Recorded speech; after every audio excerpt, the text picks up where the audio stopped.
Boa noite a todos aí, pessoal. Vamos ver aqui, vamos fazer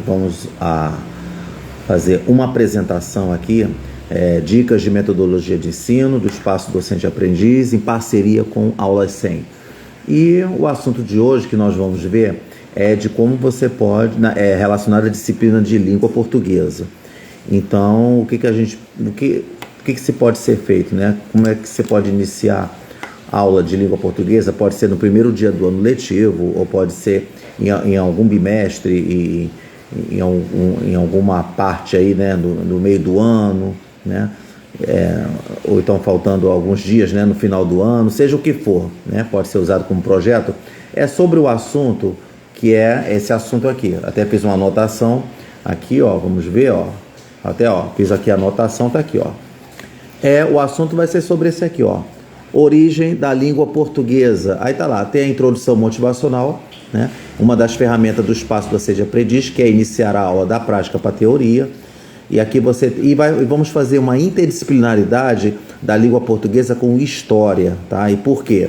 Então, para a gente ver como é que é isso, né? Dar a dica aí, que o professor de língua portuguesa ele pode iniciar a aula de origem da língua portuguesa. Aí tem os recursos aqui, que é enciclopédia e tem o livro escolar. Então são dois recursos, né? Dois recursos trabalhando aí juntos aí para você iniciar o assunto de origem da língua portuguesa de uma forma de qualidade, tá? Então tá lá. Vamos ver aqui. Então vamos lá, olha só. Então antes de iniciar a apresentação, vamos deixar bem claro uma coisa, né? Assim, vamos fugir só um pouquinho, só por alguns segundos e falar da disciplina de matemática. Por quê? O que acontece? Há muito tempo, né, quando eu iniciei a prática, né, de ensinar, eu comecei com aula particular, né? Fui professor particular durante um período, né, bem longo, né, dando aula particular, antes de iniciar a vida, né, acadêmica, na parte de pesquisa, de regência, né, em sala de aula, né, na carreira de docente, magistério, professor. O que acontece? Né, e na pesquisa, né, de atividade ambiental, o que acontece? Teve um aluno que ele me perguntou assim, teve um aluno e uma aluna, né, dois que me perguntaram assim, muito tempo na época, né, eles me perguntaram assim, vem cá, como é que você faz para saber matemática? Eu quero ser especialista em matemática, né? Então, como é que eu faço para saber matemática? E não necessariamente quero ser professor de matemática. Eu quero aprender matemática, né? Eu quero ter domínio com os números, né? Porque aquela coisa que associa a matemática lá com o bicho de sete cabeças, né? Aquelas atribuições que são feitas numa disciplina que é considerada muito complexa e que exige muito raciocínio, muito treinamento. Isso aí para qualquer disciplina, né? Tanto em língua portuguesa quanto matemática, física, química, em qualquer disciplina você tem que ter um amplo treinamento, tem que treinar muito, né? Fazer muita leitura, é isso que faz exercitar o cérebro e o raciocínio lógico. Tá lá. Então, para você sempre, né, utilizar o raciocínio. O que acontece? É que eu falei, a resposta que eu dei foi o seguinte: primeiramente, você tem que fazer muita leitura, né? Fazer muita atividade física, né? Porque isso aí vai fazer você ter um rendimento bom nos estudos, vai fazer oxigenar o seu cérebro, né? Todas as terminações nervosas no seu corpo, né? Acompanhado de uma boa alimentação, né? E sempre você fazendo exercício, né? E outro exercício também, não só o físico, mas também exercício mental, né? Você tem que fazer um exercício bem mental, que é a leitura. Você tem que fazer muita leitura. O que acontece? Então, aí que eu falei, então se você quer ser um especialista em matemática, não necessariamente você precisa ser professor de matemática. É que eu falo sempre para as pessoas, eu quero aprender física, química, sociologia, porque eu gosto, eu tenho uma afinidade, eu gosto muito de aprender diversas culturas. E não necessariamente você precisa ser professor de história, geografia, sociologia, filosofia. Mesma coisa que acontece em matemática, língua portuguesa, seja qual for a disciplina. Tá lá. Então, aí eu falei, se você quer saber, né, ter domínio com os números, então você faz essas dicas, né, executa essas dicas que eu passei.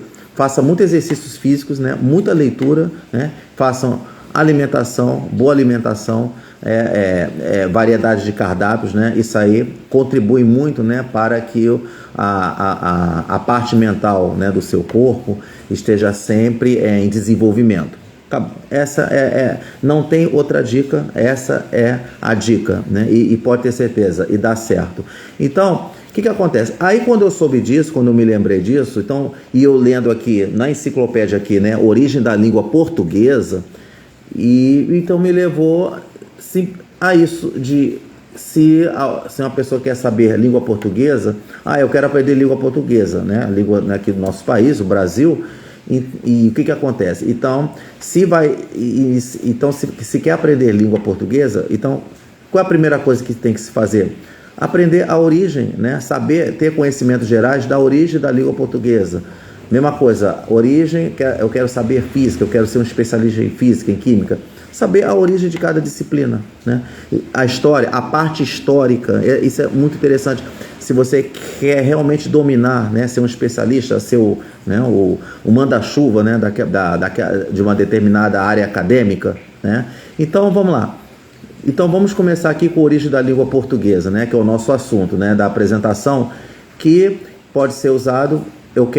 Se eu sou um professor de língua portuguesa, vamos dizer que eu quero iniciar a disciplina de língua portuguesa, fazer um debate a respeito da origem da língua portuguesa. Então vamos lá. Isso ajuda muito no desenvolvimento, saber de vocês, isso ajuda muito na parte histórica da língua portuguesa, e isso faz você entender a gramática de uma forma mais eficaz, mais rápida, o aprendizagem fica com grande êxito, né? Isso aí não só língua portuguesa, para qualquer disciplina isso aí pode ser atribuído a outras disciplinas, né? Então vamos lá começar. Então vamos dizer aqui, eu vou fazer aqui então uma introdução motivacional, tá? Vamos fazer aqui primeiramente uma introdução motivacional, né? Tá aqui, ó, pronto. Tá aqui, ó. Vamos fazer aqui a introdução motivacional, vamos começar. Como é que eu vou fazer a introdução motivacional? Aí eu vou começar aqui falando aqui, ó, pegando aqui, ó, aqui tá a enciclopédia, né, ó, a minha fonte aqui de pesquisa, né, que me inspirou a fazer aqui a apresentação. Então, quando eu vi o assunto origem da língua portuguesa, tá aqui, ó, origem da língua portuguesa, o que acontece? Vamos lá. Aí você vê aqui, ó, tá lá, essa introdução aqui, o professor, ele quer iniciar a disciplina de língua portuguesa, ele pode começar a fazer essa introdução aqui. Uma dica, né, um exemplo. Assim, eu vou fazer essa leitura aqui, eu vou fazer um breve resumo, ó, tá aqui, ó. Foi feita essa leitura todinha aqui, ó, ela é grande, né? Então eu vou fazer um resumo bem do resumo, tá? Vamos lá. Aqui ele fala assim, ó: quando você lê este texto, está se comunicando, isto é, recebendo informações que pode transmitir, sim. E está se comunicando numa língua que é a língua portuguesa. Existem muitas outras línguas no mundo, algumas parentes da língua portuguesa, como o espanhol, o italiano e o francês, ó, pronto. Então, se já passa essa primeira ideia aqui para os alunos, né? Lembrando que essa dica aqui, ela não serve só para o ensino médio, né?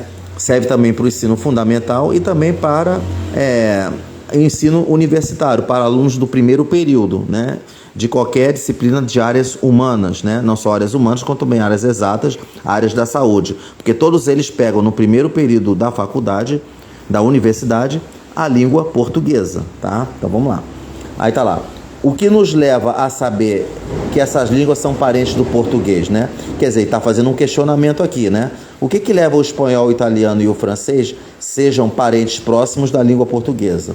Então a resposta é simples, né? A comparação de suas palavras e da ordem como se encadeiam nas frases e o estudo dos fatos históricos. Aí a partir daqui, o professor ele pode utilizar um outro recurso que é pergunta de motivação.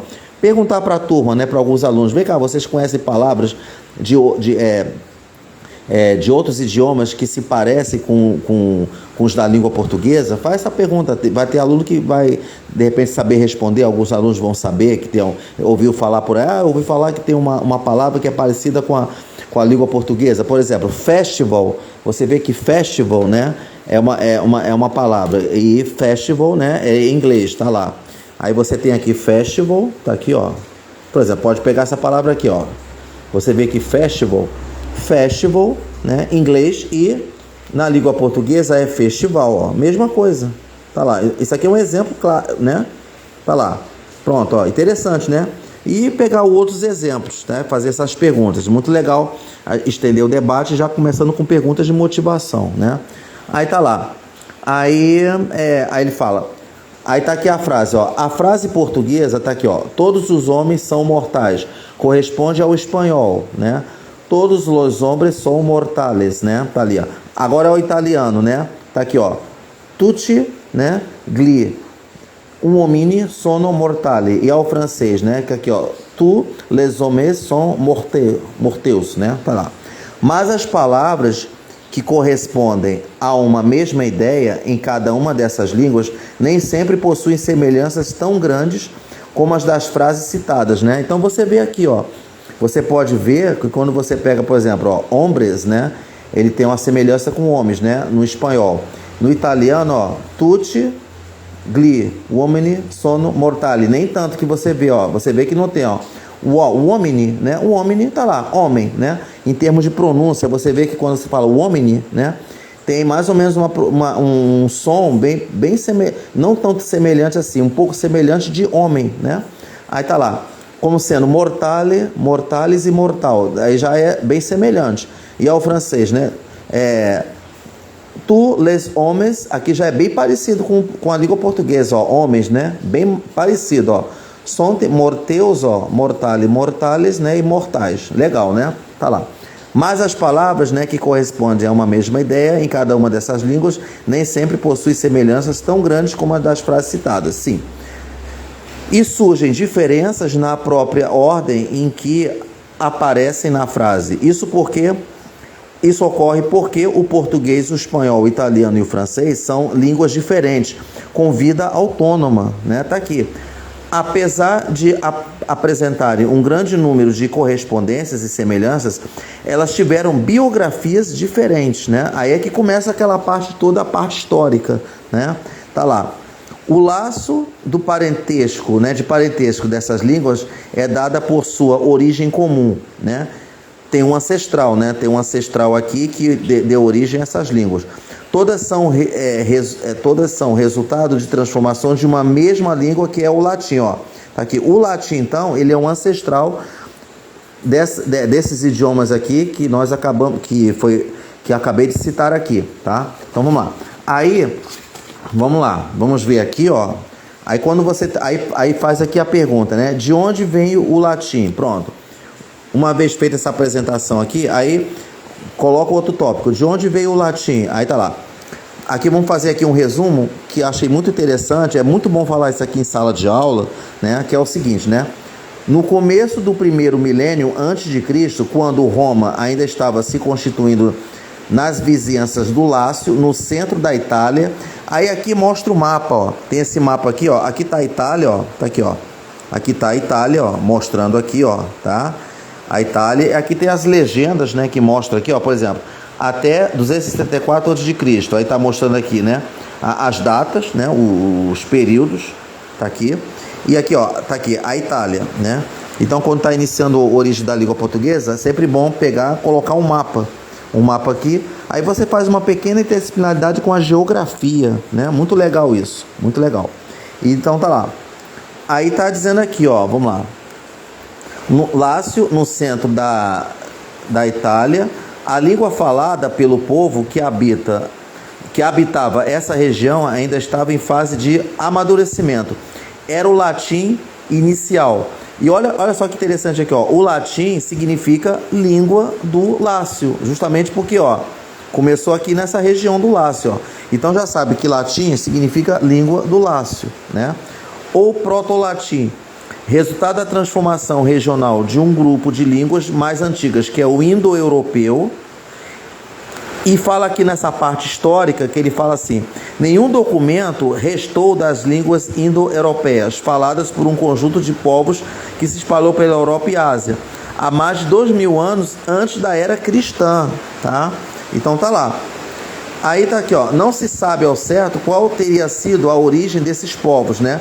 Baseados em levantamentos arqueológicos, né, e linguísticos, Muitos estudiosos acreditam que eles tenham se formado no sul da atual Rússia. Tá aqui, né?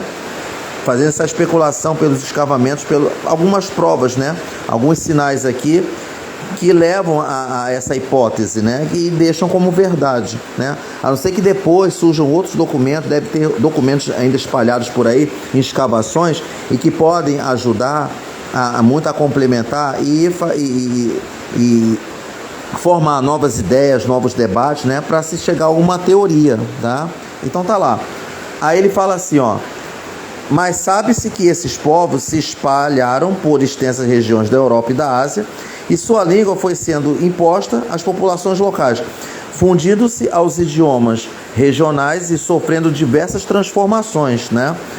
Então tá lá, ó. Com o passar dos séculos, essas transformações do indo-europeu deram origem a línguas ou grupo de línguas como o itálico, de que faz parte o latim, como foi falado aqui, né? Tá lá. E o céltico, né? Aí ele bota aqui o armênio, o albanês, o grego, o balto-eslavo, né? Tá aqui, o germânico e o indo-iraniano, tá lá? Aí tem essa escultura aqui, ó. Tá mostrando aqui, né? Essa escultura. Aí fala assim, ó. A primeira grande cultura a ser absorvida pelo Império de Roma foi a dos etruscos, né? Um povo vizinho deles é a escultura da loba. Tá aqui, ó, essa escultura daqui da loba, né? Então essa aqui fazendo uma interdisciplinaridade, né? Da língua portuguesa com língua artística, né? Com artes, né? Tá lá. Então tá lá, linguagem artística, né? Tá lá. Loba capitolina acima, ó, símbolo de Roma, né? Que foi feita no século V a.C., época inicial da grande expansão romana, né? O latim, língua dos romanos, tem que deixar bem claro que o latim é língua dos romanos, né? Acompanhou a expansão de seu império, espalhando-se pelo mundo, né? Aí tá lá, abaixo o mapa das conquistas romanas. Aqui tá mostrando o mapa das conquistas romanas, como eu havia apresentado antes, né? E aqui tem aqui, ó, tá aqui, ó, a Itália, que é o berço, né? Vamos dizer que seria o berço, né? Da língua latim, tá lá. Aí tem esse assunto aqui, esse subtítulo aqui, né? Os homens que falavam latim, né? Aí tá aqui mostrando, ó, o proto-latim, tá aqui, ó. O proto-latim, forma que o indo-europeu assumiu na região que é o berço de Roma. Se expandiu com as conquistas dos primeiros romanos, né? E alcançou territórios vizinhos, onde se falavam outras línguas, algumas também derivadas do grupo indo-europeu, como o osco e o úmbrio, pertencentes ao grupo itálico, né? Essas línguas se misturaram ao latim inicial, que acabou se estabilizando, tornando-se um idioma autônomo. Aí tá aqui, tá mostrando, ó. Tá aqui tudo, ó, direitinho, ó. Tá? Ó, tá aqui. Então, ó, pode-se fazer, faz aqui um resumo, né? Com base nessa leitura, aí tá lá. Faz assim um resumo, pega o que é mais interessante, destaca aqui, ó. Tá aqui mostrando, ó. Ó, tá mostrando aqui, ó, tudinho, tá? E quando você vai falar daqui, ó, latim clássico e o latim vulgar. Aqui tá mostrando, né? O latim clássico em confronto com o latim vulgar. Aí ele fala, durante os séculos de expansão, o poderio de Roma, aliado à forte influência cultural dos povos dominados, principalmente dos gregos, deu condições para o surgimento de uma intensa atividade artística e intelectual na sede do império. Tá aqui, ó. Isso fez com que, aos poucos, o latim falado em Roma produzisse obras literárias. Aí tá lá, surgiram mestres do idioma, e sua língua se tornou um modelo a ser seguido pelas classes cultas. Era o latim clássico, né? Bastante complexo e rebuscado, tá? E aqui mostra aqui, ó, tá lá. Aí tem esse texto aqui, ó. Eu só tô pegando assim as partes que é bem interessantes aqui, ó, tá? Ó, mostra aqui, né? Vamos ver que eu fiz uma lida antes, né? Para poder depois que serviu, né? Tudo isso aqui para fazer essa apresentação aqui, para eu montar essa apresentação, né? Aí ele fala assim: o povo de Roma e de suas colônias, tá aqui, ó, falava um latim mais rústico e antigo, que é o arcaico, né? Misturado com palavras das línguas regionais. Esse latim vulgar, ó, tá aqui, ó, mais flexível, sofria grandes transformações de região para região. Era chamado pelos romanos sermo rústicos, né? De sermo termo latino que significa conversação e de onde se originou a palavra sermão, em oposição ao latim clássico, o termo urbanus. Ó, legal, né? E foi o latim vulgar que se disseminou pelas regiões conquistadas, levado pelos soldados e comerciantes, na sua maioria homens do povo das aldeias vizinhas de Roma, né? Então tá aqui, ó. Vamos dizer, né, que quando a gente faz essa leitura aqui, o latim vulgar parece que passou a ser o protagonista em relação ao latim clássico aqui, tá? Tá aqui, ó. Aí mostra aqui, ó, tô aqui vendo, ó, falando aqui novamente, ó, do latim, ó. Para traduzir esse latim vulgar em latim clássico, compunham-se dicionários que traziam a forma correta das palavras ao lado das formas deturpadas pelo povo, né? Tá lá. Depois vamos ver essas formas deturpadas aqui aqui nos próximos capítulos aqui, tá? Que quando eu vi deturpado aqui, me lembrei que eu havia lido aqui, ó. Na outra página, vamos ver rapidamente quando ele fala dessas deturpações. Tá aqui, ó, tá? Só para mostrar aqui. Isso aqui, gente, é só o que eu tô falando. É uma dica de que o professor, ele pode utilizar esse assunto da origem da língua portuguesa para iniciar no primeiro dia do ano letivo, ou então em algum bimestre aí, para servir como projeto também, né? E também para aquelas pessoas que querem se especializar, querem ser gabaritado, né? Quer dominar o assunto de língua portuguesa. Isso ajuda muito quando você estuda história, ajuda você a entender função sintática, classe das palavras, complementos verbais como objeto direto e indireto, né? Que mais? Adjunto adverbial, tá? Aliás, complementos verbais, quando eu falo assim, é objeto direto e indireto, né? Então, vamos lá. As línguas neolatinas. Aí tá lá. Vamos ver aqui que se pega de interessante aqui, das línguas neolatinas, né? Tá lá. Vamos ver pegando aqui. Deixa eu me lembrar aqui, quando eu fiz a leitura. Vamos ver que eu peguei uma parte aqui interessante aqui, né? Que eu quero. Ah, exatamente aqui, ó.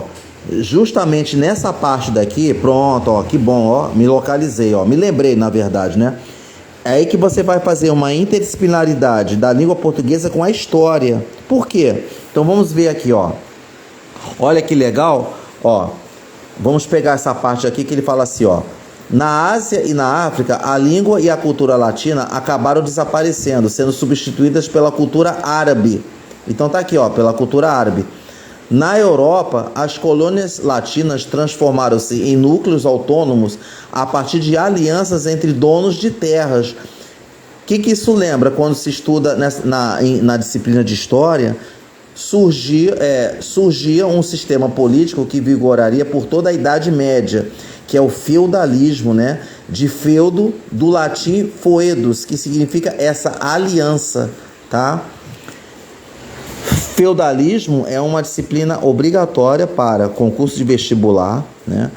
E concurso, né, de professores, né, que querem ingressar na carreira pública, né, do estado, município, né? Então, o feudalismo é um assunto obrigatório de concurso, de qualquer concurso, feudalismo, né?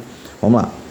Um dos fatores que contribuíram para a permanência da língua latina na Europa foi o cristianismo, que havia se disseminado pelo Império Romano e por suas diversas colônias.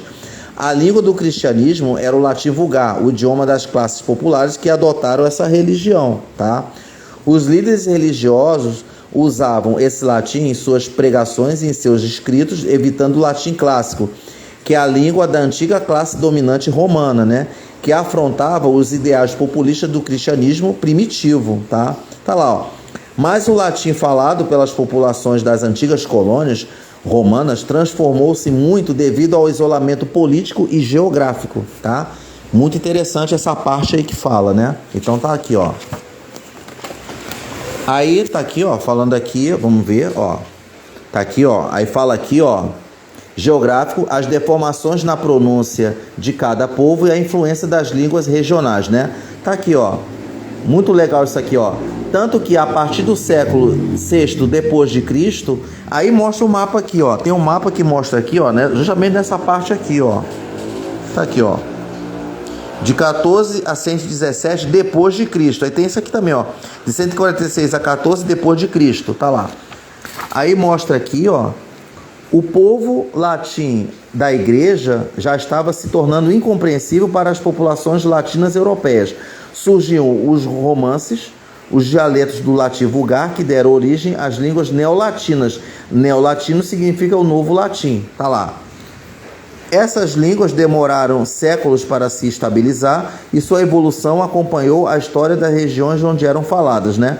Acontecimentos políticos foram responsáveis pelo predomínio de umas sobre outras e por recíprocas influências. Tá aqui, ó. Interessante isso aqui. Aí, ó, no final da Idade Média, século XIV, o latim vulgar já se havia transformado nas línguas neolatinas que hoje são faladas: italiano, o sardo, o francês, o provençal, o espanhol, catalão, português, galego, rético e romeno. Tá lá. Quando essas línguas se formaram, o latim estava em extinção. Era usado apenas pela Igreja Católica e nos textos eruditos, né? Aí começa aqui a língua portuguesa, ó. A língua portuguesa aqui, aí mostra, no final da Idade Média, a Península Ibérica estava dividida em 4 reinos principais: Castela, Leão, Aragão e Navarra. Essas regiões mantiveram-se fiéis à tradição linguística latina, apesar do domínio árabe, que se estendeu por séculos e deixou influências em suas línguas, né? Tá aqui, ó. Aí, devido à preponderância política de Castela, entra novamente fazendo uma interdisciplinaridade, né, da língua portuguesa com a história. Então, devido à preponderância política de Castela, o idioma neolatino dessa região, castelhano, disseminou-se por quase toda a península, né? Mas no Reino de Leão, numa região que englobava a Galiza e o Condado, né, portucalense, falava-se outro idioma neolatino, que daria origem ao português. Ó, tá aqui, ó, a origem da língua portuguesa, começando a partir daqui, né? Aí fala, era o galaico português ou galego português. Tá lá. Aí ele faz uma diferenciação aqui, ó. Ele bota a diferenciação, ó, entre galego e português só começaria a se manifestar no início do século XII, quando Afonso Henriques revolta-se contra Castela e Leão e torna independente o condado portugalense. Tá aqui, ó. Separado da Galiza, Portugal mantém atitudes hostis para com os reinos vizinhos, que ameaçavam englobá-lo. Tá ali, ó. Com isso, sua língua toma um rumo diferente do galego. Pra aí, ó. Aí tá mostrando aqui, ó, os primeiros documentos, né, de Portugal, independente, ainda estão escritos em galegos português, né, como a Cantiga da Ribeirinha de Paio Soares de Taveiroz, que foi escrito em 1189 e é o marco inicial da literatura portuguesa, né? Os poemas líricos e satíricos escritos nos séculos seguintes ainda conservam grandes afinidades com o galego aqui, ó, né? Tá lá, ó. Aí tá aqui. Mas a diferenciação completa das duas línguas já pode ser notada nos documentos nos inícios do Renascimento. Olha outro termo aqui, ó, outra palavra muito importante que se estuda em história, que é o Renascimento, como as crônicas históricas de Fernão Lopes. Então você tem 2 personagens aí que são estudados, que são estudos obrigatórios, né, na disciplina de história, tá, gente? Que você vê aqui, que você tem o Fernão Lopes aqui, né? E tem aqui o que falei, ó, tá aqui, ó, que é o Afonso Henriques, né? Tá lá, que ele liderou uma revolta contra a Castela, como eu havia lido aqui. Aí tá mostrando essa gravura aqui, ó. Tá aqui, né? Mostra essa gravura aqui, tá? Tá lá. Que essa gravura aqui é o Castelo de São Jorge, né? Ó, situado em Lisboa, sede do reinado português desde o século XIII. Tá aqui, ó, tá escrito aqui, tá? Tá aí, gente, ó. Então tá aqui, ó. Então ele fala, no Renascimento, a língua portuguesa atinge sua maturidade e uma feição próxima da atual, ó. Então você já sabe que é o Renascimento. Então quando o aluno ele tá lá aprendendo feudalismo, Renascimento, cristianismo, e associa essas palavras que são aprendidas na aula de história com a língua portuguesa, na parte da origem da língua portuguesa, a parte histórica, você vê como é que fica bem claro, né? Como é que o ensino ele fica bem completo, fica um ensino de qualidade, tá lá? Aí tá lá, história das palavras, tá aqui, ó, história das palavras. Esse assunto aqui de história das palavras começa com aquele assunto lá de língua portuguesa, que se estuda processo de formação das palavras que você tem. Aí você tem estrutura das palavras que você aprende. Como é que é? Aí você tem a raiz, né? Raiz, o radical. Aí você aprende lá desinência, modo temporal, desinência de gênero. Quando você estuda lá a estrutura das palavras, vogal temática, tema, né? E o professor ele pode já falar sobre isso, né? Muito interessante. E tudo isso vem da história das palavras, né? Então tá aqui, ó. Aí ele fala aqui, ó. Assim como os povos que as usam, né? As línguas têm uma história, estão em permanente processo de transformação. Essa transformação ocorre na forma, som, no significado das palavras e na própria ordem em que elas se encadeiam na frase, que é a sintaxe, que tem a ver com a função sintática, né?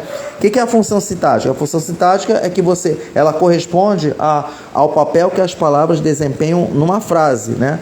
Aquela que fala sujeito, predicado, aí tem objeto direto, objeto indireto, né? Adjunto adverbial, né? Aí tem adjunto adnominal, aposto vocativo, tá? Tá aqui, ó. Como as línguas indo-europeias se transformaram em latim e como o latim se transformou em português? Ó, 2 questionamentos, né? Essas questões são analisadas por 2 ramos da linguística, né? Que é a ciência que estuda as línguas em seu conjunto, a etimologia, que trata da origem das palavras. Então, etimologia é aquela parte que você estuda o significado das palavras. Por exemplo, latim, quando a gente vê ali, quando eu fiz ali a leitura, que o latim significa, ó, tá aqui, ó, mostrando mais uma vez, ó, latim, ó, o que é o latim? A etimologia do latim significa língua do Lácio. Você estuda o significado delas, tá? Por exemplo, o foedos, ó, etimologia. O foedos vem do feudalismo, né? Foedo significa aliança, ó, etimologia. É isso que é etimologia, tá? É bom o professor falar sobre isso. Tá aqui, ó. É impossível saber como eram os idiomas indo-europeus, pois nenhum documento resta dessas línguas, como ali falando. O que prova sua existência é a comparação entre palavras de línguas diferentes, tá? Comparando palavras de língua hindi falada na Índia com palavras latinas e portuguesas, encontramos muitas raízes comuns. Raiz é a parte essencial da palavra. É quando você estuda aquele processo de estrutura das palavras, tá? Que o professor sabe muito bem o que é. Então tá lá. É o caso do termo hindi atma, do latim anima, né? Não, como é que é? Aqui, ó. Anima, isso. E do português alma. Tá aqui, ó. Essas palavras são parecidas na forma e seu significado é idêntico, né? Alma. O mesmo ocorre com, tá aqui, ó, ma, né? M-A-H-A em hindi, magnus em latim, more em inglês e mais, ó, e mais, né? Maior em português. Todos eles possuem um significado parecido. É a ideia de grandeza e uma forma semelhante aqui, ó. Então tá aqui falando, ó. Ó, fala tudinho aqui, ó. Aí tá falando aqui do latim ao português. Tá aqui, ó. Fala aqui do latim ao português, ó. Ó que legal, ó. Tá aqui, ó. Tá lá. Esse do latim ao português aqui, ó. Tá falando aqui, ó. Pronto, ó. Vamos ver aqui, pegar aqui a principal, como fala, os textos são grandes, né? A gente, né? Vamos fazer aqui um resumo. Tá aqui, ó. Ó, aí fala aqui nessa parte, ó. Então, ó, o assunto é do latim ao português, tá? Então vamos ver só essa primeira parte aqui, ó. Esse problema já não ocorre no mesmo grau com a língua latina, que possui vasta literatura escrita, né?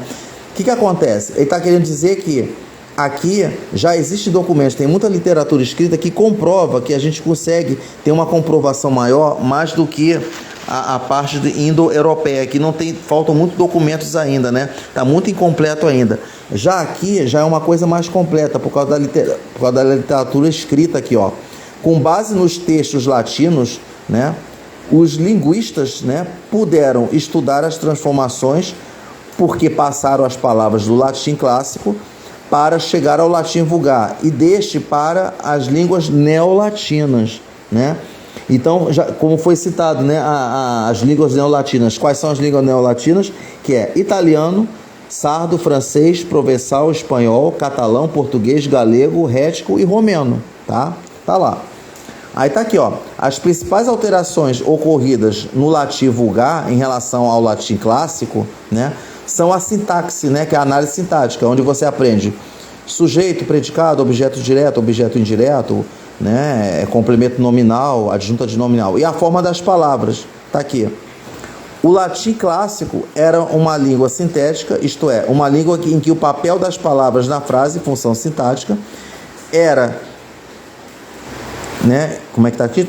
Indicado por sua terminação, não importando a ordem em que elas se dispuseram. Aí tá lá falando, ó. Ele só tá dando aqui um exemplo, ó. Ele fala aqui, a frase, a água rega a terra.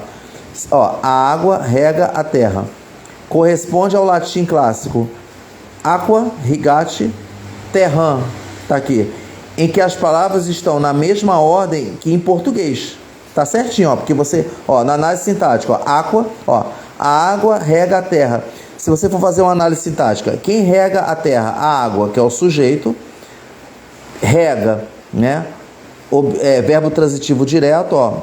Ela rega o quê? A terra. A terra é objeto direto. Tá aqui, ó, pronto. E a mesma coisa, ó, aqua, que é o sujeito, ó, ricate, rega. Terra, tá na mesma ordem, em que as palavras estão na mesma ordem. Agora, vamos ver aqui a outra aqui. Agora, olha essa daqui que fala, né? Ó, ó. Agora, olha essa daqui agora, ó. Terram, rigate, aqua, né? Em que as palavras estão numa ordem que a língua portuguesa não permite, né? Porque aí vai ficar assim, ó. Pois o sentido ficaria alterado. Tipo, a terra rega a água, ficou ao contrário, ó. Já tem um outro sentido aqui, bem diferente dessa daqui, ó. A terra rega a água ou é a água que rega a terra, né? Aí tá aqui, aquate, rigate, terram, né? Terram, rigate, aqua e aqua, terram, rigate. Querem dizer a mesma coisa em latim, pois a função sintática das palavras está indicada por sua terminação. No caso, a para o sujeito. Então, toda vez, ele está querendo dizer que toda vez que termina em a, é o sujeito. É a interpretação que se faz, né? Então, o professor, se ele leva essa dica aqui para a sala de aula, ele pode fazer essa interpretação. Faz a leitura e faz a interpretação. Ó, iam, am, para o objeto direto. Terram, terra, de terram. Então, quer dizer que terram, uma palavra que termina em am, já se sabe que é objeto direto, pela interpretação que foi feita aqui, tá? Então, gente, olha só que interessante, né? Toda vez eu falo interessante porque realmente é interessante, né? De se levar isso para a sala de aula e para aquelas pessoas que realmente querem aprender a língua portuguesa, independente de estar na escola ou não. Quer ter um sucesso pessoal, uma realização pessoal, aprender a língua portuguesa. Tem gente que gosta de aprender idiomas, né? Eu, particularmente, eu gosto muito, né? Então eu lendo isso daqui, isso contribuiu com mais um enriquecimento aí, né? Colocando aí mais uma na lista aí, aumentando o conhecimento, tá? Tá aqui, ó. Tá lá? Aí tá lá, influências de outras línguas. Aí fala aqui. Agora, o que acontece? Vamos ver. Quando eu li sobre essa ilustração aqui, aliás, esses quadros aqui, ó, que está mostrando, aqui já está mostrando a parte da gramática histórica, né? Então, o que nós vimos primeiro, né?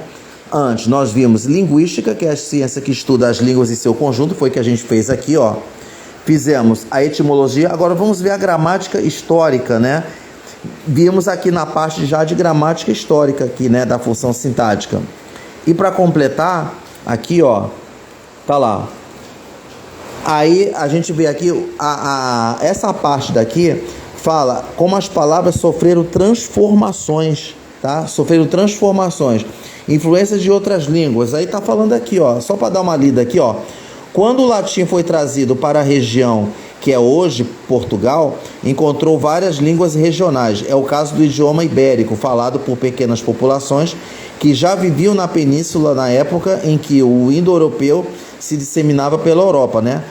Populações de língua fenícia e celta também existiam na região, constituindo colônias de comerciantes. Tá lá. Aí tá aqui mostrando, ó. O latim provocou o desaparecimento dessas línguas na península, mas recebeu delas algumas influências, como o acréscimo de topônimos, que é nome de lugares, e alterações na pronúncia, né? Tá lá. Então, tá mostrando aqui. Agora, o que chama a atenção é isso aqui, ó. Essa parte daqui, olha, só para você ter uma ideia, olha só que legal estudar esse daqui, ó. Transformações de algumas palavras, né, do latim para o português. O sinal maior indica transformação. Por exemplo, quando você vê aqui, ó, eu vou pegar um exemplo, ó, alacrem, vem de alacre, alecre e alegre. Olha a transformação que surgiu, ó. Alacrem, ó. O que foi mantido aqui, ó? Se você for ver daqui para cá, ó, o ala foi mantido, ó. O ala, ó, CR aqui. O que desapareceu? O M desapareceu.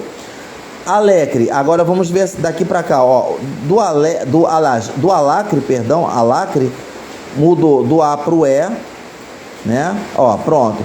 Alecre, e do C passou para o G, ó, alegre. O que significa? Então, isso que eu tô lendo aqui, só esse exemplo aqui, o primeiro, vai servir para os outros aqui, ó. Aqui, né, ó, tá aqui, né? No caso é mais esse daqui, ó. Vamos frisar esse daqui, tá? Vamos frisar isso aqui. Porque aqui só tá mostrando aqui, ó, do indo-europeu para as línguas indo-europeias, né, ó. Peter, pai. Pater, grego. Pater, latim. Fada, germânico. Fader, inglês. Vater, alemão. Pecre, pere, francês. E pai, português. O que chama a atenção é isso daqui. É aí que eu vou utilizar o recurso livro. Tá aqui, ó. O recurso, cadê, ó? Livro escolar. O que significa? Então vamos ver aqui, ó. Vamos pegar aqui o livro, né? Vamos botar aqui, ó. Vamos primeiro aqui, ó. Ó, tá aqui, ó. Vamos lá. Enquanto eu vou pegar aqui o livro aqui, ó, tá? Então, ó, olha que bacana, né? Se dado uma aula assim de qualidade, iniciando com origem da língua portuguesa. Então vamos pegar aqui, ó, o livro. Ó. Tá aqui. Vou pegar aqui. Ah, tá aqui, ó. Então, o que acontece? Eu peguei um livro aqui que fala na parte de... Ele fala, deixa eu ver aqui a página, só para saber, a gente saber o assunto aqui. É na parte de variabilidade linguística e história do português, origem da língua portuguesa, tá? Aí tá mostrando aqui, ó.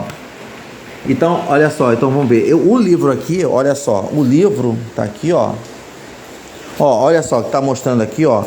Peguei esse livro aqui, tá lá, ó. Ó, mesma coisa, ó, história da língua portuguesa. Eu poderia ter usado esse livro aqui também, né? Para servir, né, de base, né? Para construir, para elaborar aqui a live, né? A enciclopédia, tá lá. Mas o que acontece? O que não tem na enciclopédia, eu vou ter que complementar aqui com o livro. Por quê?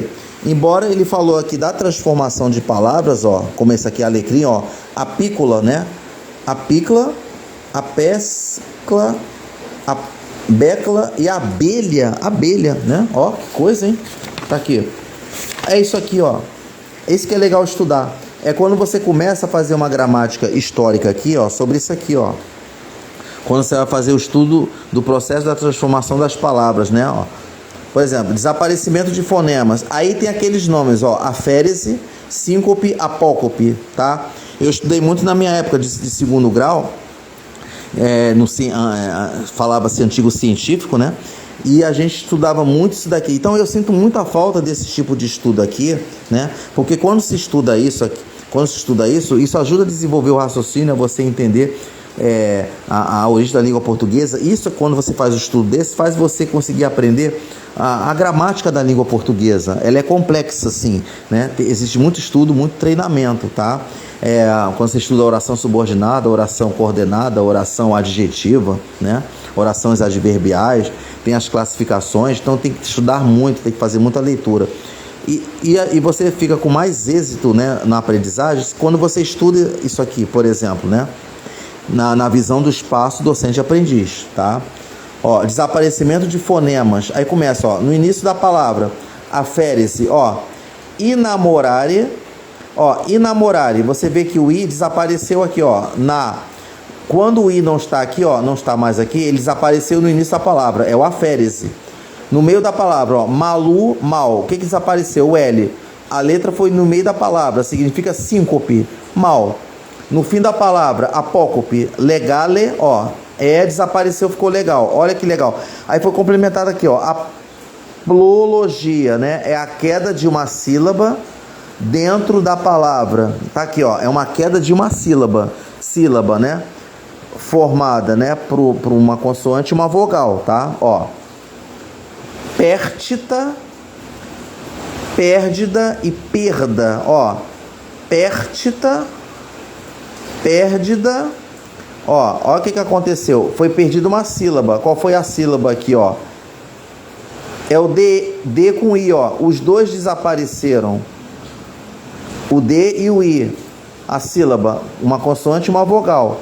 Perda é uma aplologia, olha que legal, ó, aí tem aqui, ó, desenvolvimento de fonemas, aí, ó, prótese, vou pegar aqui um exemplo, ó, no início da palavra, stare, está, desenvolvimento de fonemas, sons da palavra, né, ó, stare, estar, neste caso ocorrem a prótese e a apócope, porque, ó, aí você pega aqui de cima, ó, né, tá lá, o apócope aqui no caso, né, a stare, porque olha só o que aconteceu, ó, você percebeu que foi colocado, ó, o E, ó, junto com S. O E apareceu, desenvolveu o fonema. Então você tem, como foi no início, você tem uma prótese. Ocorre a prótese e a apócope. Vamos ver o que é apócope no fim da palavra. Porque o que desapareceu? O E. Você vê que o E aqui já não está mais, ó. Então aconteceu uma apócope e prótese, porque foi desenvolvido um fonema aqui, ó. O S aqui, ó, ele está com som de ES, aí colocou o E aqui, ó, pronto. Olha que legal, olha, muito interessante, né? Se o professor puder passar isso aqui em sala de aula, muito legal, até mesmo como uma forma de eletiva. Já pensou? Na parte de língua portuguesa, ter uma disciplina eletiva, a parte eletiva, e ensinar isso aqui, porque, gente, que isso aqui é muito legal, é por isso que eu sinto falta muito do ensino na parte... tecnicista, né? Vamos dizer assim, porque isso aqui desapareceu, tá? Mas que bom se pudesse ainda manter esse tipo de estudo, é porque é divertido você poder fazer essas classificações aqui. Tá aqui, ó, transformação de fonemas, tá lá, ó, ocorre crase, ó, crase porque, ó, sear, tá aqui, ó, tá lá, ó, o sear, ó, você vê que sear, ó, o E, ele se fundiu num só. Você pode perceber que o E aqui, os dois, o E não sumiu. Ele sofreu apenas uma fusão, ó, e formou uma crase. Lembrando que crase, aí o professor ele pode ir lá falar com os alunos, né? Não pode esquecer que crase é quando você pega um artigo, né? É um artigo feminino, você junta com uma preposição, por exemplo, a, para. Aí do a pro para, aí você craseia ele, ó. Juntou esse com esse aqui, não precisa ser letras, não precisa ser, ó, tá certo que o a crase é a contração do a com mais a, mas aqui, esse aqui é um artigo, isso aqui é uma preposição. Aí quais são as preposições? A, ante, após, até, com, contra, de, desde, para, per. O para, tá aqui, ó, a craseado, a de artigo feminino e o a preposição, ó, pronto, tá aí, olha que legal, é a mesma coisa que aconteceu aqui, né? Lembrando daquela contração do A com mais A. Então teve uma contração do E com E, ó. Um E só, crase. Tá aí, tá?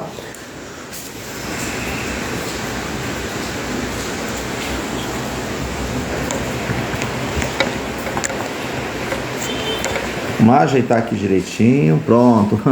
Então tá aí, pessoal, ó. Então já foi feito aí, né? A dica, tá aí a dica de como você pode iniciar aula de língua portuguesa, né, no primeiro dia do ano letivo, ou usá-lo para fazer um trabalho, um projeto muito legal, um ensinamento à parte, né, uma atividade extracurricular que pode ser feita para você enriquecer o seu conhecimento, porque, ou então aquelas pessoas, como eu torno a dizer, querem aprender língua portuguesa, querem se especializar, começa com a origem da língua portuguesa, né, sempre começa com a leitura de como se originou a história da língua portuguesa, assim como de outras disciplinas. Matemática, eu quero saber matemática, eu quero ser expert em matemática, vamos saber a história da matemática. Eu quero ser um expert em sociologia, vamos saber a história da sociologia, como tudo começou, né?